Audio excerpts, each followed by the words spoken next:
Welcome to Processing Time Cards tutorial for Market Recovery Administrators. Once a project request is marked as awarded, the contractor is now able to submit time cards for the work performed and receive reimbursements. This process will largely be done by the contractor through the web portal. If we want to see the hours submitted, we simply go into the details of the request and follow down to the breakdown list of all hours submitted. Administrators can also submit hours on behalf of the contractor by using green plus icon and following the submission prompts. Depending on the system configuration, we may or may not receive notifications about new time card submissions. In order to view all new time cards awaiting approval, we go to the Payments section and select Submitted tab.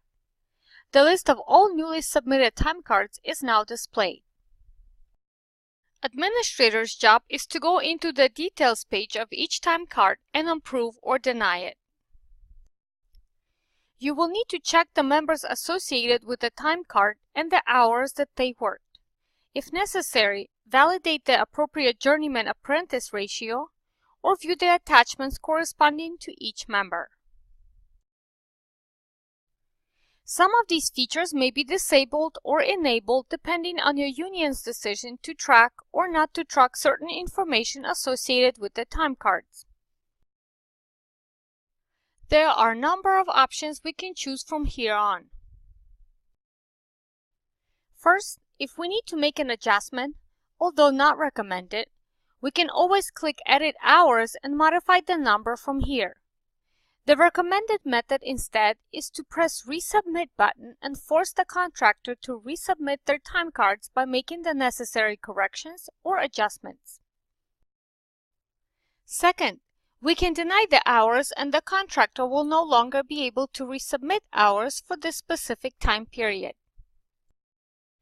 Both Resubmit and Deny reject the time card, but Resubmit allows the contractor to make necessary adjustments and resubmit, while the Deny button will not allow the contractor to resubmit. In the case of approval, we simply select Approve button and the system will mark this time card as approved.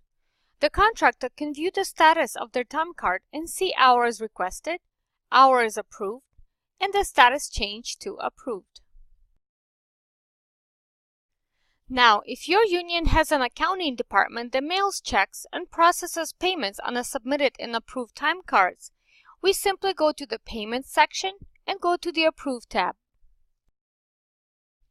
List is now displayed. We can go into the details of each approved time card and mark it as paid.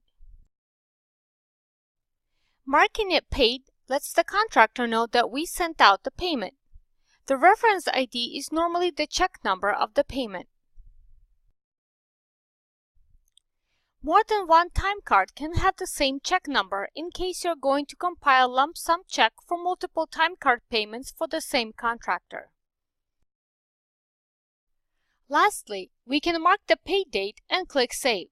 The system will mark these hours and time cards as paid for this project.